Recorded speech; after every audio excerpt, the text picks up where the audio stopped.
My name is Bob the Drag Queen. And I'm Monet Exchange. And this is Sibling Rivalry.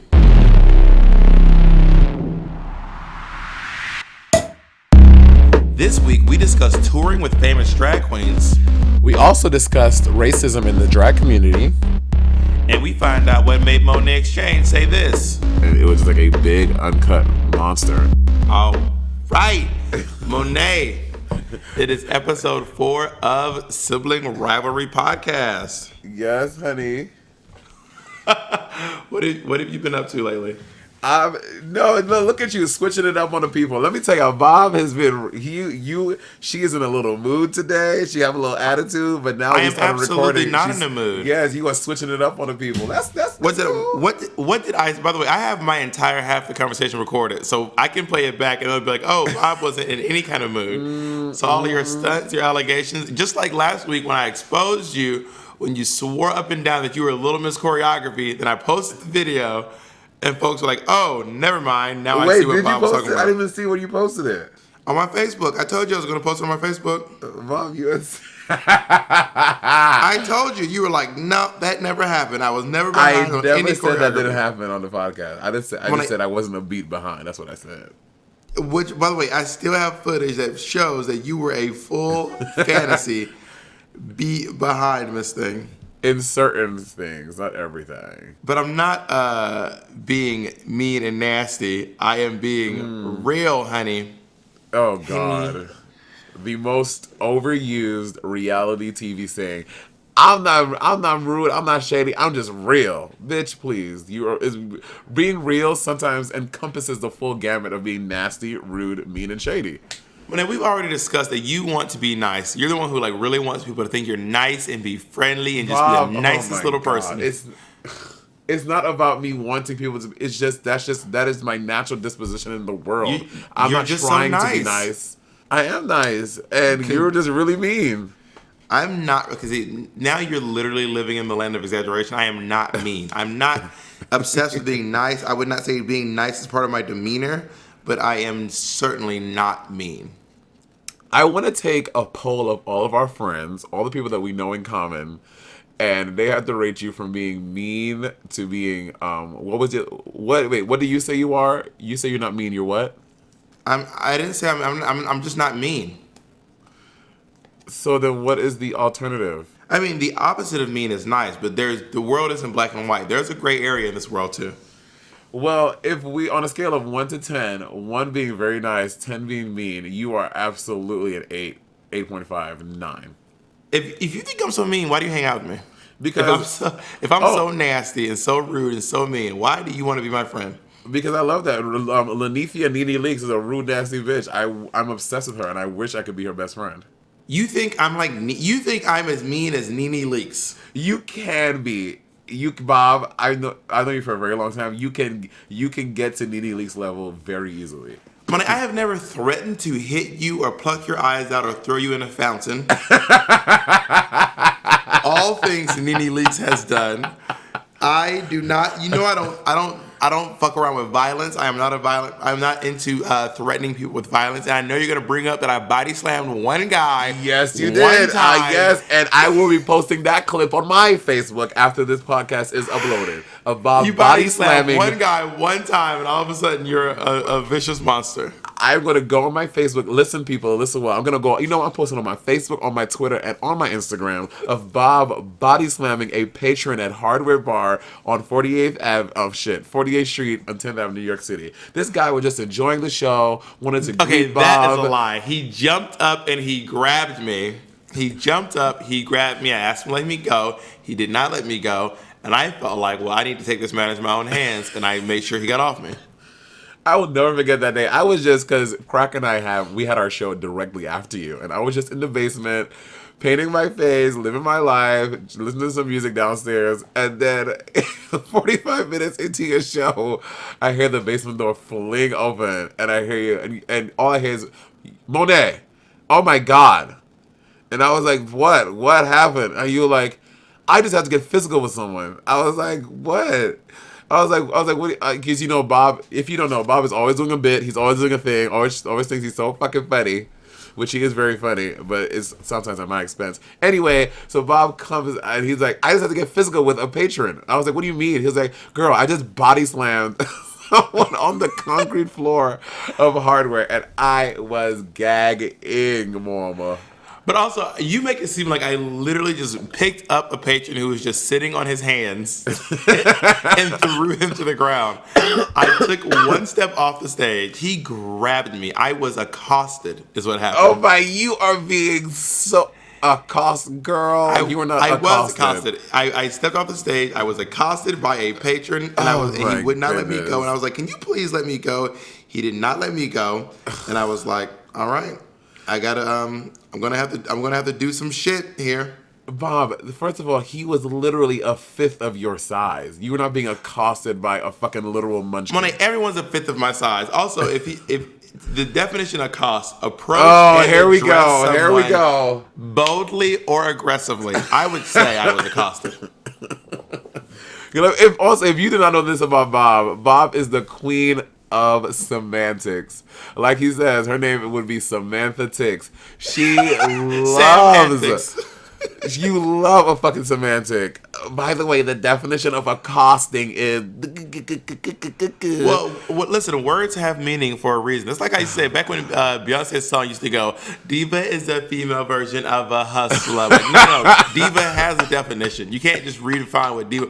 Or if folks would say, that's not what I consider the definition. No, definitions aren't up for consideration. Okay, definitions are definitions. You are so. I literally sometimes I'm literally flabbergasted about how ridiculous you are. You are so ridiculous.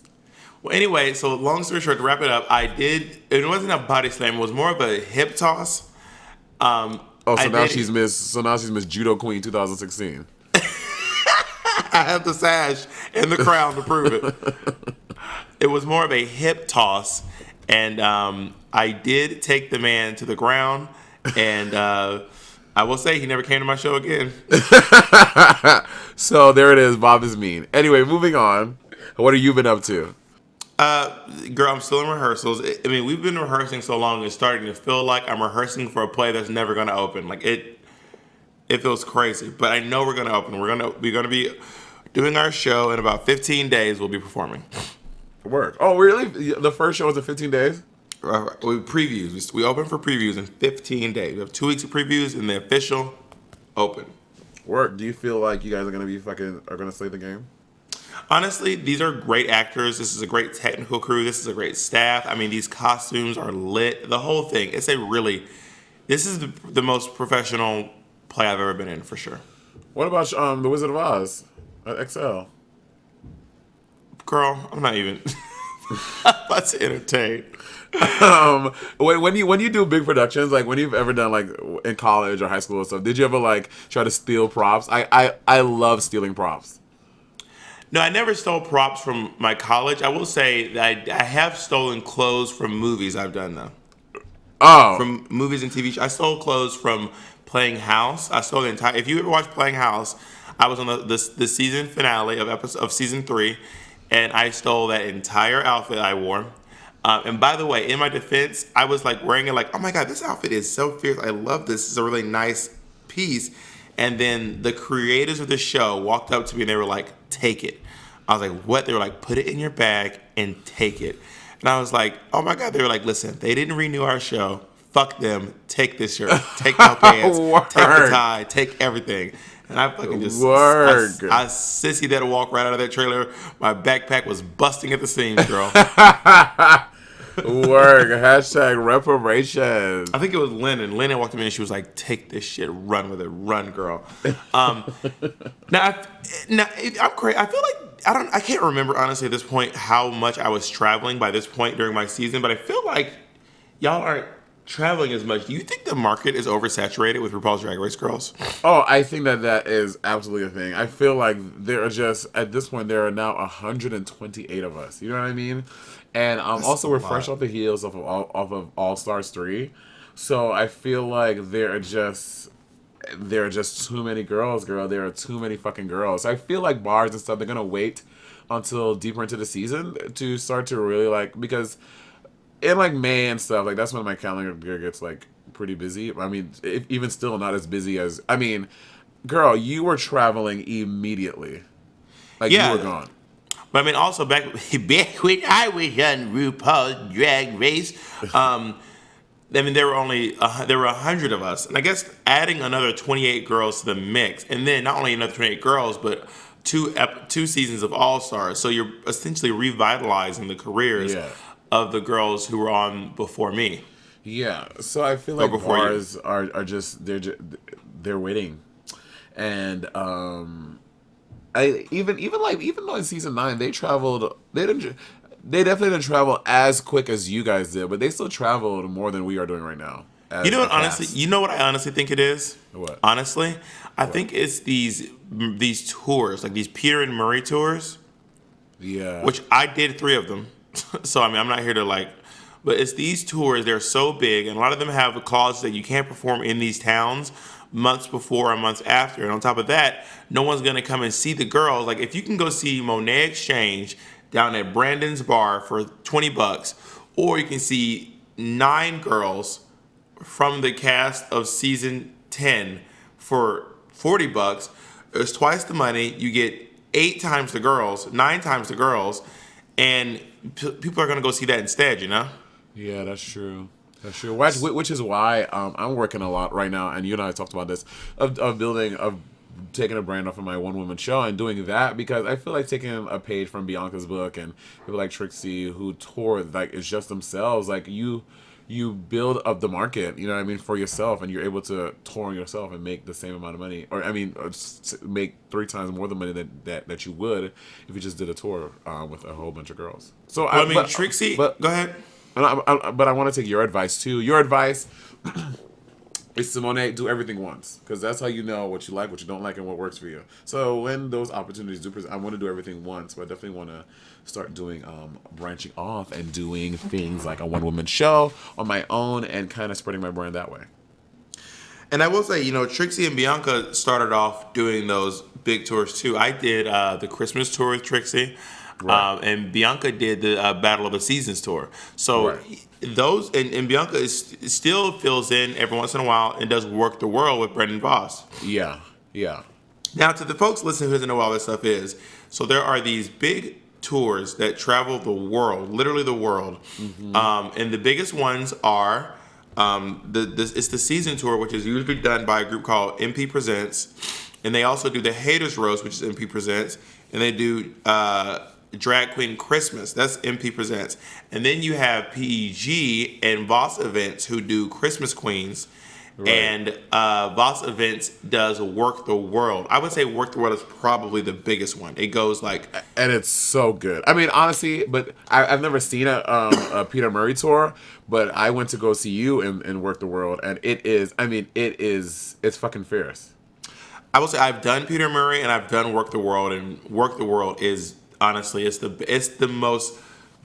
best drag show I've ever been a part of. I'm not even saying that because I'm doing it again in the fall. It's fucking fierce. But it really is. It's the best drag show I've been a part of. They really, Brendan Voss really invests in the queens, in the costumes, the backup dancers, the visuals, the videos. It's like it's a really big, fierce production. Yeah, I mean, I can't wait to see a Peter Murray one and to also see who else. PG does one too, right? PG does Christmas Queens, which is Christmas Queens. PG does it with Voss Events. PG used to do Battle of the Seasons, Battle which of the was only Season, right? girls, The bots tours. which doesn't happen anymore. PG Battle of the Seasons was essentially only girls from PEG, which is my PEG. management company. Right. And Monet is with Neverland. Yeah. But yeah, so I would, but back to your point, I think that the market is a bit saturated right now because when your season started, they didn't have all these tours, did they? When There was bots. Back when I was young, RuPaul's Drag Race, Or Carol Channing. we did. There's literally only Battle of the Seasons and the season tour. So Peter Murray did a tour in Battle of the Seasons and Christmas Queens, but there was no Work the World. Oh, also, but girl, the year I was on, there was all these tours launched. There was Battle of the Seasons, there was Drag Queen Christmas, there was Christmas Queens, and there was also Divas of Drag at the time, which was a tour that Mimi Imfurst put together. Okay. That's the infamous tour where Alyssa Edwards quit the tour and she called everyone on the show the B cast. Did you hear about Word. this? Trixie told the story on Hey Queen. Alyssa called everyone the B cast or the D cast, and then stormed out and just like whoa. And Trixie told that story on Hey Queen, which just tickled me all the way pink.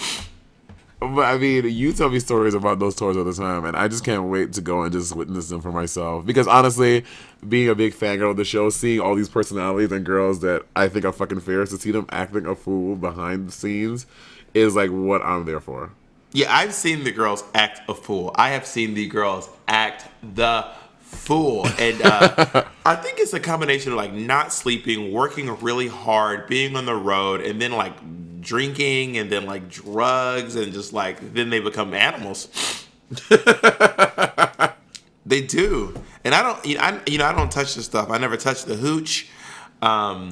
So I usually have my wits about me, and I'm trying to think, have I ever had a diva moment on the road before where I like yelled at someone? Find that I know you have, and you may not remember it. Of course you have. No, I mean I've gotten to argument with Alaska before. Did you really? Yes, I did. So what happened was we were coming down. What happened was. So what happened was we had to be down at the bus at 4:30 in the morning, and I was there. I was at the bus, but everyone wasn't down yet.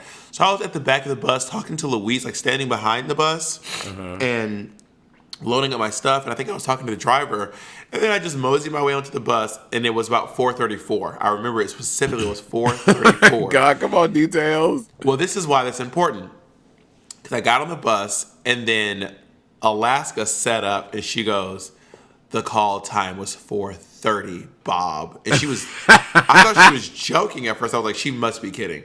And she goes, I said, girl, it's just 4 minutes. I said, and plus, everyone's not even here yet. I was here, I just wasn't on the bus. And she goes, well, I wish I had 4 minutes to do whatever the fuck you were doing in your room. And Ice was like, okay.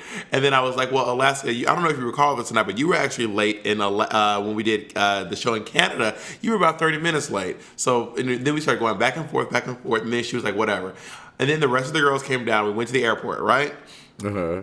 So I am mad. There's more? I can't let it go. I can't let it go. I'm mad. I am upset. And I'm thinking to myself, the next time Alaska does anything wrong, Miss Thing, I'm going to let her have it. The very next day, I am sitting on the bus and the time rolls around and Alaska's not there, and I'm like, this tastes delicious. This meal will satiate me. So I think 25-30 minutes later, Alaska rolls onto the bus. And Jinx brings her on, but Alaska's like wasted, so she rolls onto the bus, and I'm like, "Oh, Alaska! I wish I had 30 minutes to do it. I couldn't get the sentence out. Alaska was down, asleep, not listening to a word I was saying." Word. And I was like, I wanted to argue. She was out. She was down. She was done.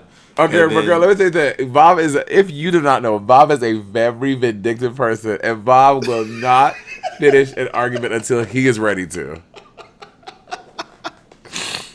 I got into an argument with Jinx on the road one time. I've been arguing with Acid Betty. And Acid Betty, that is not hard to believe, girl.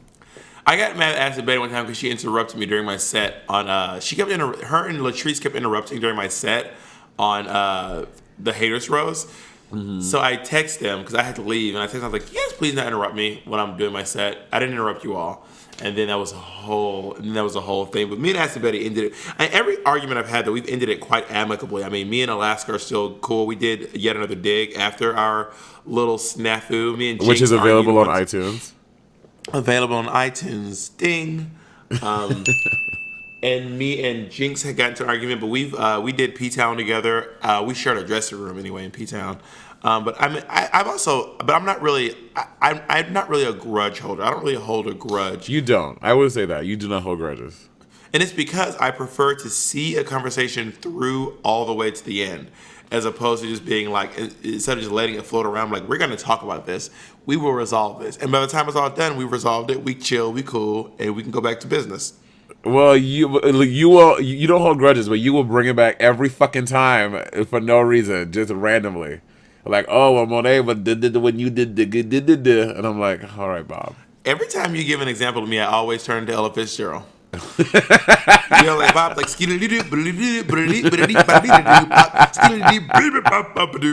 every time. Because I don't have as good. You have a very good memory. You remember random shit all the time, and I really sometimes don't understand how you do it. But you like remember fucking small details. And my brain, I have a lot going on. I'm on season 10 of RuPaul's Drag Race, and I don't have time to remember all of those things. Are there any places you're really looking forward to going on the like any place you've seen the girls go that you really want to go to? Oh, well, two. Number one is Australia. I'm very excited about going there. I just think Australia is a really cool place. A comedian that I really like, Joel Creasy, is from Australia, and he always talks about it in his sets and stuff. And and also Australian guys are really hot, and also the UK because. I say this story, and it's a very true story. The biggest penis I've ever seen in my life was a man. His name was Phil from the UK, and it was just like a big, uncut monster. It looked like 3 Dr. Peppers like duct taped together. Well, that's not how they all are in the UK. Just so you know. I know, but now that's what I have in my mind. I want to go to the UK, and also Chelsea Handler went there recently, and she had a great time. So I want to go to the UK, and I want to go to Wales and like fist a sheep or something. Wales is in the UK. Wales is in the UK. That's what I said. Wales in the UK. That's why I want to go there. Yeah, I performed in Cardiff in Wales, which was kind of cool. My favorite place I've been by far outside of the country is hands down Rio in Brazil. Brazil, why? Well, Brazilian men are hot. Yeah, oh my God, I would love to go to Brazil. What am I saying? Brazil, yes. Oh my God, I forgot about Brazil. I want to go to Brazil so bad. I mean, Brazil was lit. Like the food, the people, the I don't even like beaches. I went to the beach in Brazil. I played volleyball on the beach. Did you really? Yes, I did. And all the men are gorgeous. Even the fat guys have 6 packs. It's really weird. Yeah,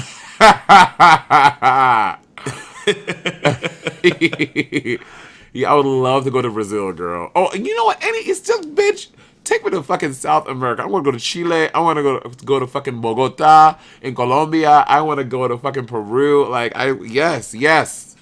Take me there. Now, speaking of South America and Central America and the Caribbean, we were having a discussion recently, you and I, about Amara La Negra, who is oh my God, obsessed.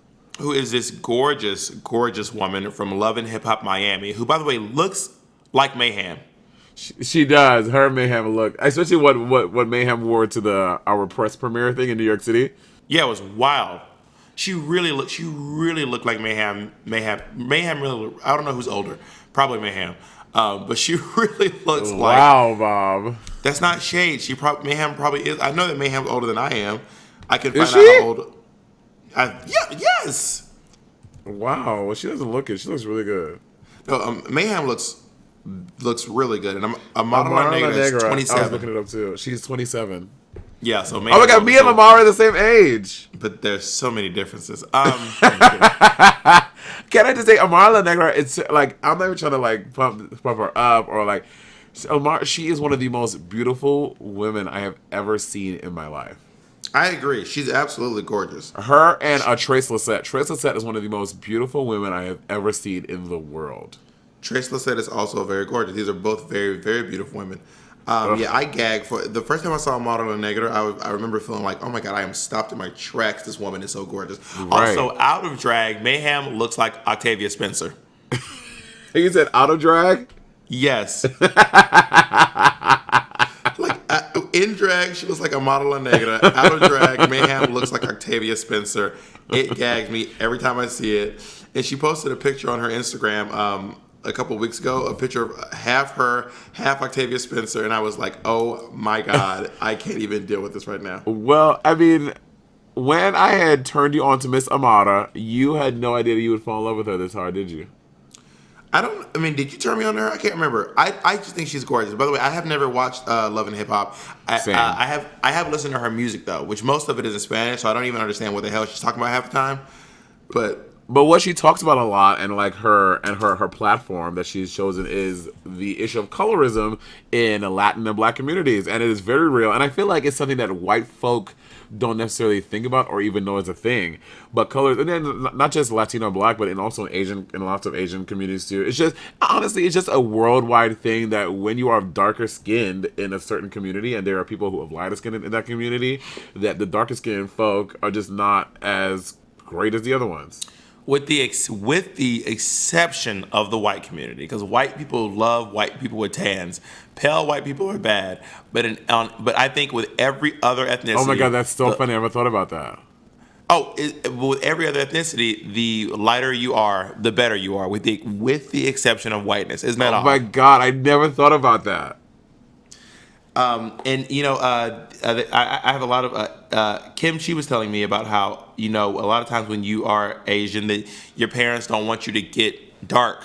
Like they do not want you in the sun. They don't want you they don't want you to get dark because once you have dark skin in the Asian community, you're looked down upon. There's that whole I don't know what her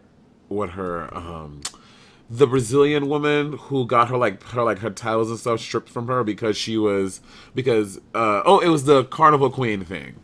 Brazil has this big Carnival Queen thing that they do every year, and like one person reigns supreme. Like she's like the Carnival Queen, like she's like this, and it's this huge figure that is like celebrated a lot in Brazil. Like this person gets all these endorsements, and she's basically like the ambassador of Brazil, like flown all over the world because you win this Carnival Queen thing. Well, it has always gone to a caramel, like what you think of a Brazilian person, like traditionally, like a caramel light skinned person. This person has won for as long as the pageant has been around. Cut to, I think it was 2013 or 2011, something like that. It was 2013. 2013, this woman who was dark skinned won the Brazilian queen, and she won this huge thing in Brazil that has never, ever, ever, ever, ever gone to a dark skinned person. Girl, the country was in an uproar. They were like, absolutely not. How dare this dark skinned girl win? And people were like raging against the machine so bad that they stripped her of the title and gave it to someone light skinned. They full on Alyssa Edwards that hoe. So it's like they were so disgusted by this dark skinned person winning this title. Who is, mind you, she is 1,000% Brazilian. Born. Her name is Justina. Justina. No, Justino. Oh, Justino. Yeah, I'm almost. That's her last name. Her name is Nayara Justino. Nayara. Oh, that's such a beautiful name, Nayara Justino. And yeah, so like this woman who's 1,000% Brazilian, born and raised in Brazil, grew up in Brazil, went to school in Brazil, went to high school. Blah, blah, blah, blah. She won the thing fair and square, and they were like, absolutely not. You are too dark. Like we're taking this title away from you. Well, I mean, outside of Africa, Brazil has the largest black population in the world. Are you serious? Yes, they do. How do you know this? See, Bob always knows these weird facts. How do you know that? I just looked it up, and it is what it is. I mean, I just know. I mean, I looked it up. It says, and it also says right here, Brazil may be home to the largest population of people of African descent outside of Africa. Oh, but it doesn't mean that so racism crazy. is still. Yeah, it's wow. Oh my God, let's move To Brazil? Yes. No. Why, girl? Well, I like New York City. I'm not moving to Brazil. I love Brazil, but I'm not moving to Brazil. But also, I don't feel like, even in New York City, I don't feel like I've ever met a dark-skinned Brazilian person. Like, we both worked in bars in New York City, heavily populated by Brazilian men, and I don't think I've ever met a dark-skinned Brazilian person. Well, when I went to Brazil, you see a lot of black people. Wow, that's so crazy. And also, but there's an issue with a lot of times in Brazil and in these countries like Cuba and Brazil, which do have black people, like people as black as me, Right. but they are underrepresented in the media and they don't get out as much. And also, people like a lot of the black people in Brazil live in favelas, which is like a Brazilian ghetto. Got it. And they're terribly, terribly impoverished. And they aren't always given the same opportunities as the lighter skinned people. And recently there was a woman in Brazil named Marielle Franco who was killed. And she was like one of the main people fighting for the rights of people living in favelas. Well, that is to piggyback off of that. That's part of like Amara La Negra's whole platform is that because she was recently on that fucking show, which I call it that fucking show, but I watch it, listen to it all the time because it's also always very interesting. The Breakfast Club with Charlamagne the God and all them hoes. Angela and Charlamagne, whatever, and she was on there talking about because Charlamagne was hell bent on girl, what are you talking about? There are lots of dark skinned women in the media. Look at you, look at this and that and the other, and then Amara La Negra's point was, yeah, you see them a little bit, but she was like that is not represented. What you see is not representative of the actual amount of dark skin. What she's saying is statistically the people who represent Black Latinos in the media is not the representative of this number of people. Exactly. That there are Black Latinos. But which is true. If you look at Black Latinos, the main ones I think, when you think of Latinos, most people I think of are Celia Jennifer Cruz. Lopez. Oh, yeah. Celia Cruz, when I think of Latinos in general, I think of Jennifer Lopez is probably the first Latino that pops into my mind, honestly. And then also, I'm a theater geek, so I lean toward John Leguizamo. Selena. And then, say again? Selena, who are all light-skinned Latino people or brown-skinned Latino. Well, I would say Celia Cruz too, girl. People, when you think Latino, I think maybe because I'm a drag queen, I hear her music a lot, but I think Celia Cruz immediately. Well, I would say once I started doing drag, I heard a lot about Celia Cruz. Same. Who was essentially just a drag queen. Oh, girl, she was lit as fuck. Yeah, one of her full, big blue hair, performing in a full drag regalia. And also, but she was also a Black Cuban. Yeah. And she had a lot of great music about being, she had a great song called La Negra Tiene Tumbao. Yes. Which means the Black girl has it, basically. Yeah. Well, and also, how come no one has ever done her on Snatch Game? Someone has done Celia Cruz Snatch Game. Who? Lanacia Sparks did it, and she did a terrible job. Maybe you know what? Maybe you do Celia Cruz Snatch Game. Maybe you don't even make it to Snatch Game. Who knows? Wait, Bob, I have a question. Do you think I made it to Snatch Game or not? Of course, I think you made top 4. Work. I believe in you. Also, by the way, just so you know, I had to edit out a spoiler from last week's episode. Did you? Yes, I did. What did we say? It was you. I didn't say nothing, Miss Thing. You said something. And did I really? Like, oh okay, God. tell me Yes, after. I'm really curious to know what I said. I was like, oh my God, girl, you are so messy right now. I wish that we could get Amara La Negra on this podcast. I would die. Okay, if you're listening, please at Amara La Negra. Tell her we want her on Sibling Rivalry podcast. Yes. That would be a real kiki, a cackle, a kiki, and a gaggle of a Google. Drag queens love her. She's everyone loves her. She's fucking perfect. Well, drag queens are obsessed with gorgeous women. Right. Drag queens love gorgeous women. They also love really powerful, strong women who have a what's the word I'm looking for? An aggressive personality. Well, I think that's just the general population. People don't love Nene because she's nice and sweet. We love her because she's aggressive and ridiculous. Do you have any favorite Nene Leakes quotes? Oh, girl, you know what they are. Okay, you want to go first? Or you want to tell your favorite Nene Leakes quotes? You say yours first. Okay, You gonna take I think my shit. favorite Nene Leakes quotes is when she's yelling at LaToya Jackson. On Celebrity Apprentice, and she goes, "You are a very old lady. You need to play your age and not 12. You only got this far because of your last name." That is what I'm saying. You are a very old lady. just playground reads, girl. A star with her bullshit. Shit. My favorite is when it was, I think, season 6 of Atlanta Housewives. They're on the bus. It's her, Kim, and all of them. And then Kim had called her assistant a slave or her helper, in jest. And Nene was she got tight about that. And then she goes, something. I'm gonna take them eyes and pop it right at your face and throw them in the river. Bloop bloop. Bloop bloop. I also love when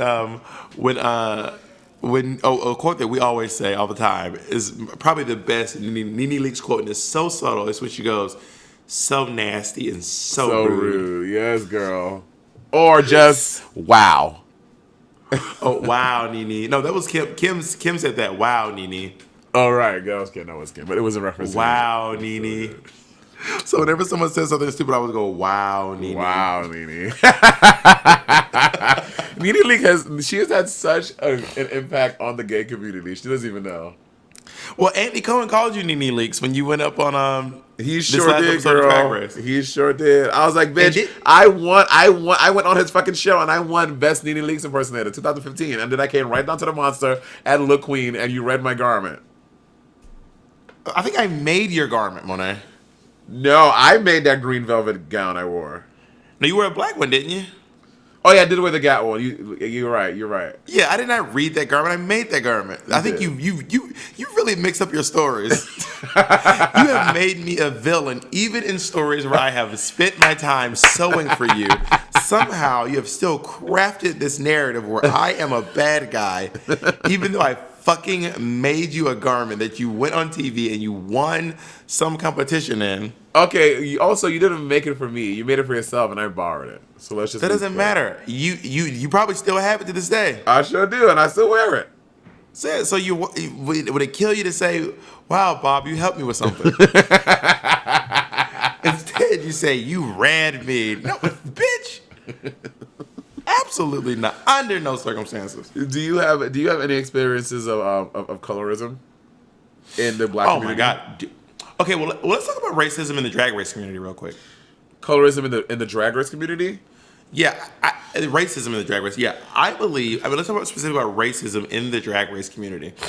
I personally believe that in terms of racism in the community, it does not come from RuPaul's Drag Race, but the fandom does have a problem with being racist and favoring white people over black people. Well, I would agree with that. Also, if you are white, blonde, and skinny, they will more than likely like you. Like when you name some of the most favorite queens from Drag Race. Now, by the way, a lot of them are really talented too. But also, if you name the ones that people really love, a lot of them are just blonde and skinny and white, like Miss Cracker, Katya. Alaska Thunderfuck, Katya, Trixie Mattel, That's Pearl. true. I never thought. Well, Trixie is just recently skinny.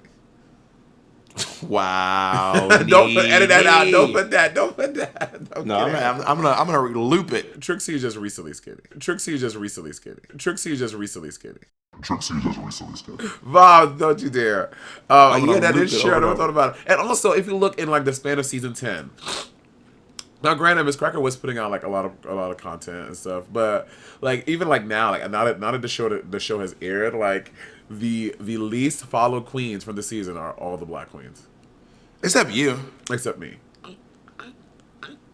But isn't that so crazy though? Because I mean, honestly, Monique to me, Monique is so fucking funny. And if I was just watching the show, I would immediately try to find her on YouTube. But also, she's like really fucking funny, and I would like try to find her and follow her to see like what she's doing. You know what I mean? So it's like a little crazy. Well, how many followers does Monique have? I'm looking up right now. I think she has less than 70,000. Really? Yeah. That is crazy because she has 68,000. That is really crazy. She has how many? She has 68,000. Yeah, and like Monique is so fucking funny. She's so animated. Calorie has 78.7. Okay, 78.7. Yeah. That's crazy. Wow, that is. How about Asia O'Hara? Asia has I don't know how many. 79,000. But Asia is so fucking funny too. Well, by the way, I found out why Asia O'Hara looks like a news anchor to me. Why? It's her teeth. They're very beautiful. They are beautiful. They are big and beautiful. Asia O'Hara's teeth are the size of fingernails. These are big. I don't know for sure, but I'm just gonna assume she ordered these teeth. These do not look organic. Yes, they are. I believe they are. Girl, no, these teeth are too perfect. Her teeth are literally they're not. Her teeth are not like white, like teeth white. Her teeth are white, like paper white. Okay. Okay, Bob. Also, people outside of New York City have health insurance, unlike the two of us. Okay, so they can afford to upkeep nice teeth and things like that. We don't. We can't have nice things. So we don't have insurance. Money, there's no way these are her real teeth. These teeth, by the way, my teeth aren't my real teeth, so I'm not here to like shame anyone for their teeth. Not most, I have 7 fake teeth. I don't have a whole lot of organics left in my head, okay? If y'all rewind back to season 8, a lot of them, because Bob is constantly laughing, and they love getting you from a side angle in Drag Race, I've noticed, and just the whole back of your mouth is just... Yeah, it was very shady. It was all very, very shady. But yeah, I think that by the way, it was weird to watch everyone go crazy for Miss Cracker because I know why I love Miss Cracker. Right. She's really funny. Obsessed with her. She's really talented. One of the smartest people I know.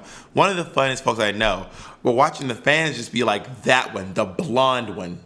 Yeah. That's the one I want to love. You know what I mean? Yeah. Well, but also, then again, I think but you have to also look at the demographic of fans. You have like the people who watch Drag Race are not, well, at least not yet. I feel like I do feel like the tide is changing, but the people who watch Drag Race are not the love and hip hop people who are like, you know, like Black and Latino girls like chilling with their man on a fucking Friday night watching love and hip hop. Like it's like 12 to 13-year-old like young white girls and boys. And so I feel like the reason why they gravitate more towards those people is because those are people who look like them. And at the end, like when you're watching shows like that, like you gravitate to the people that you look like. Like when of all the seasons of all the Housewives franchises, I watch Housewives of Atlanta because I identify with those people the most. You know what I'm saying? Yeah, that makes perfect sense. So I feel like that's why it's like that. But and also I want to say that I do think that Drag Race has a very young fan base, but I don't think that they're mostly little white girls. I think that there's a lot of Drag Race's fans are little white girls. And I will say, like, when I look at my statistics on Instagram, 61% of my followers are women and 39% are men. Word. I identify as men. That's very so interesting. that is a very interesting statistic that, like, it's mostly women, and they're mostly between 18 and 34. Monet, what are your statistics? Well, I'm looking it up right now, and I am gagged. Mine is right down the middle, 51%. Guess what? Women? No, 51% men, 49% women. Wow, there's a lot of trade looking you up, Monet. Oh, girl, but that's because I got that thick, fat, juicy ass head. And where are most of your followers at? Most of them are in New York City and London. New York, then London? Yeah. Yeah, my number one is London. Actually, really? Very popular in London, apparently. And then after that, New York, and after that, Toronto. Oh, my God. I'm New York, London, and Toronto. Yeah, and then Los Angeles, and then Sao Paulo, Brazil. Okay, I don't got all that. Oh yeah. I do have that. I'm New York, London, Toronto, Sao Paulo, and LA. Instagram is just making shit up. There's no way. No, I think that this is true, but this is where RuPaul's Drag Race is very popular. I guess. No, that is what it is. There's no guessing. That's what it is. All right, you don't have to get an attitude. The age range of my fans are from between 18 to 34. Same. 18 to 34, yeah, that's the most of them. I have a few old motherfuckers, 65 plus, that are into it. That's your mama on there, clicking on your page. My baby! Look at my baby! My mother does not have social media. She can barely get her fucking Netflix to work. I remember the other day you were on the phone and you're like, your Netflix turned off, and was it you? Your mom was trying to figure out how to use Netflix. Oh my God, it was so annoying. Well, there is something annoying about talking to your mother about how to use technology. Oh, it's weird, so annoying. My mom used to like design websites for a living. Like my mom is an IT specialist. Oh, word. So, on a computer, she's great. Give her a phone, and she has no clue. I know your mom be posting videos on her story, half her head because. If you guys want to have a tickle, go to Bob the Drag Mom. That's my mom's Instagram page. And a lot of her videos, her head is cut off. The pictures aren't even right.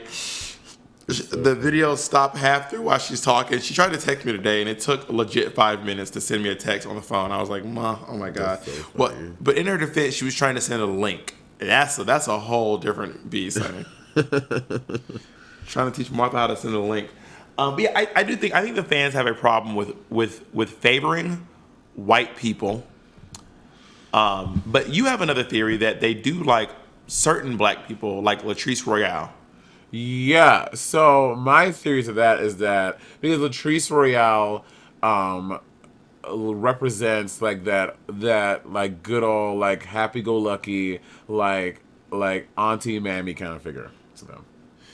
And do you think? So how do you think they're going to respond to the Vixen, who is? Well, also that's another one. People, white folk also love black folk that quote unquote keep it real. Well, I think black folks like black folks that keep it real too, though. Yeah, I think you're right. I think everyone likes when someone quote unquote keeps it real. So you think you had a discussion about why people love Latrice and Oprah, but also I don't think that I fall into that happy-go-lucky, big black lady realm. But the fans still seem to take a like to me. Also, I will admit this too. I was not the fan favorite for my season. That's what I'm saying. I think people love you because people love and respect you. Because you're very talented, you're very funny, and that's like a whole other thing. But for someone who didn't also because I'm not mean, like you seem to. You are mean because you always have this discourse and dialogue with your fans, literally on like every monthly basis. When you feel like going in and you'll post a status or someone responds to your Twitter, and Bob is just really feeling it. And when Bob gets into replying to a fangirl, it's like 91,000 replies later down the rabbit hole about why you didn't smile for that picture. But anyway, but that's different. You're like really talented, and you're like, I mean, and Latrice, of course, obviously is very talented too. But like you're a comedian, and you're funny, and you are charming. And also, just because you're mean doesn't mean you're not charming. You are a very charming person. I would say this, Latrice is definitely a lot more likable than I am. She's nicer than I am. She's sweeter than I am. Right. And yeah, I don't know. It's a weird realm we live in. And race is really difficult to navigate, but also people, like you said, people are just attracted to things that look like them. Yeah. That's why I like gay shit, because I'm like, I can relate to that. That's why you like what? Gay shit and black shit. Right. If it's white and straight, I probably won't like it. But if it's black or gay, I'll probably like it. That's true. I mean, but yet you won't watch Housewives of Atlanta. Work. It's not that it's not like I'm just like avoiding Housewives of Atlanta. I just never watched it. Like it didn't end up on my radar, and it's because I don't know. I just don't watch it. It's not like I'm avoiding Housewives. I watch Housewives. Why? I want to like. Why? You need to watch it. All right, I'll watch it. You want me to watch it? I'll watch it. Right. I also I feel like too. I'm just too far behind. Like when you come in this late into the game, like I don't know these people. I don't know these hoes. It's like trying to watch I was hanging out with Assad trying to watch the fucking Kardashians. I don't know. I only know Kim, Caitlyn, and Kanye. I don't know anyone else. No, Chloe. You said you love Chloe. I don't know who Chloe is. Is she the one that used to be fat?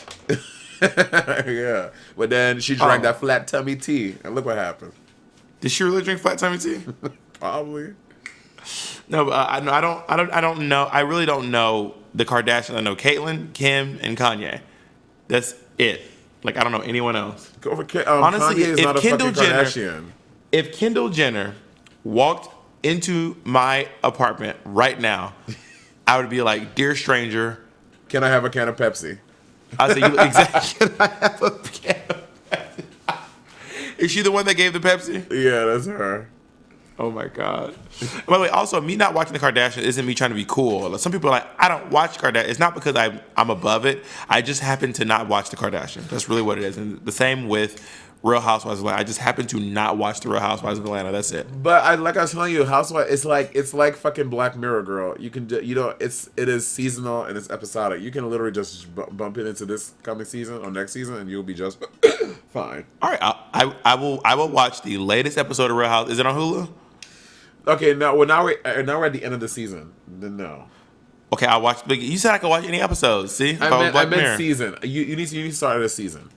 All right, I'll start at the beginning of this season. I'll watch episode 1 of this past season. Okay, work. Before we talk next, last thing I want to say. Speaking of black and gay, did you get a chance to listen to watch Forbidden by Tasha Call? I did. A little Toddy Rockstar. My favorite song from. By the way, I'm going to the concert tonight. Wait, what? Yes, Miss Thing. Yes, Miss Thing. Okay, wait. Let me see what the flights look like. Maybe I can meet you there.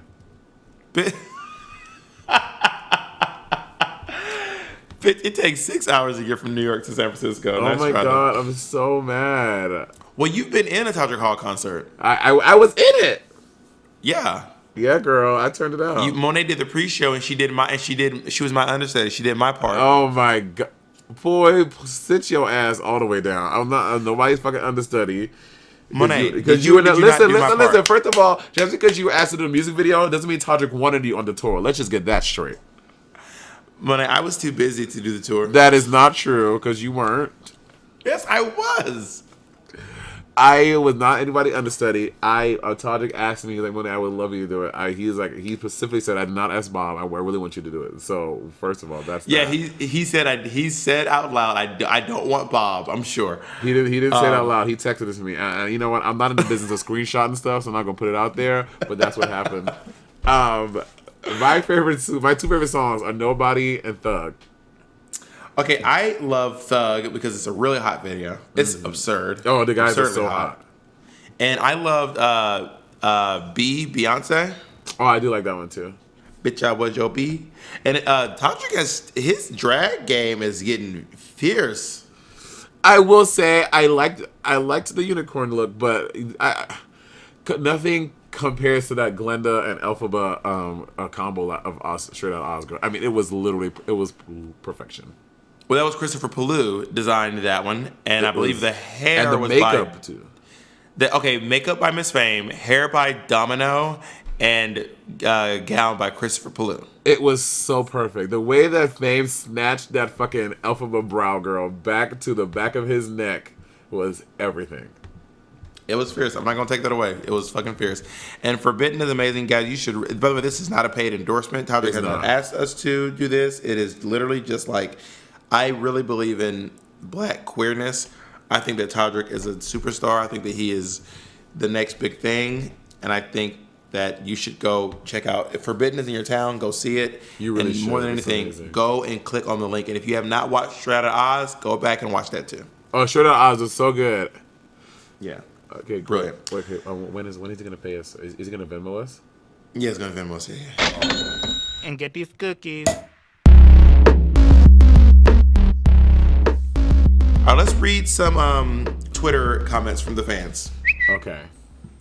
All right, here we have at Count277 says, fierce chat regarding religion. We have to be able to criticize, question, and debate what we love. I am a queer pagan guy and value inquiry, reflection, and exploring taboos. Awesome. Word. A queer pagan. What is a pagan again? A person holding religious beliefs other to those of the main world religions. Thank you for that, girl. And that was from at Count277. And I have another comment from... Wait, can we alternate? Yeah, go ahead. Thank you. See, Bob always trying to run me over, girl. This one is from at Nye Major Vinette. Hope I said that right. I loved the religion talk. Growing up in the French Caribbean in a non-religious family, I used to get condescending comments as a child from religious people, basically implying that someday I would understand and be quote-unquote saved. Did you ever feel that as a Caribbean kid? Well, my family was pretty religious. Not like super religious, but we went to church here and there, and my mom, she wasn't. My mom is a very blunt person, very honest. She's very like in your face. She's very loud. She's very outspoken, and she was not really the church going type. But now in her later years, she goes to church once in a blue, but she was never. My mom would be like, "Who cares what they think? That's not your fucking business. Fuck them." But not saying it like that. Work. Yeah. This is one from at the Quirky Woman. I'm not even a podcast kind of girl, but I am falling in love with hashtag Sibling Rivalry podcast.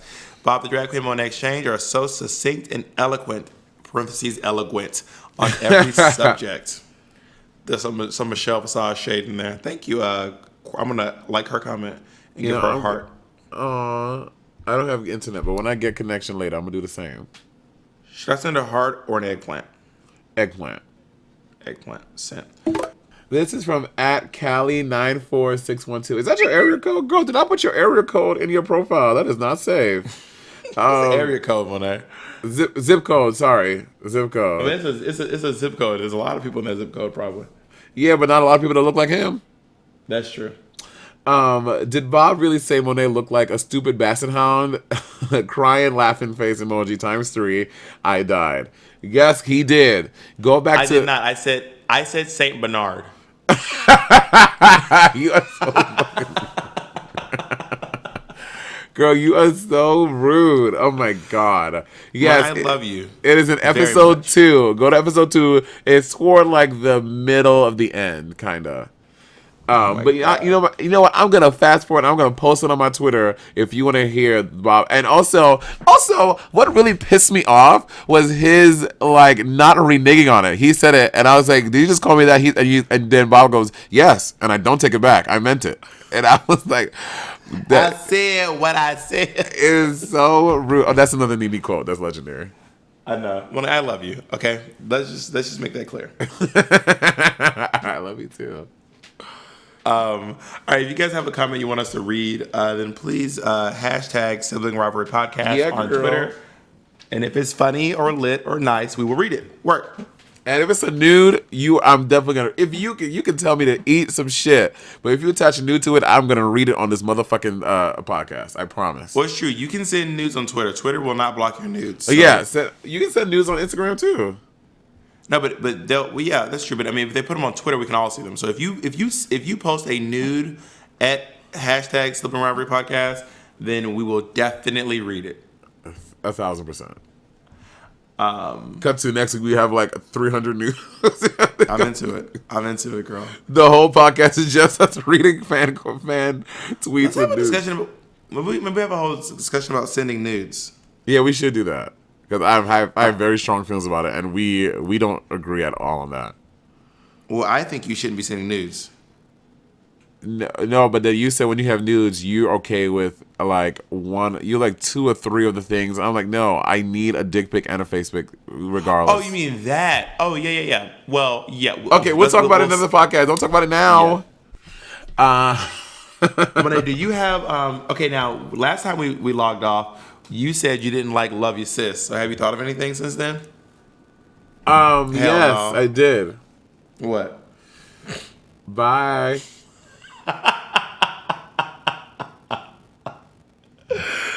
That is stupid. Sibling Rivalry Podcast is proudly presented by The Only Productions. We want to thank you, the listeners, for listening and commenting. And a thanks to our producer, Mitch Farino. Bye, guys. Bye. It was just like a big uncut monster.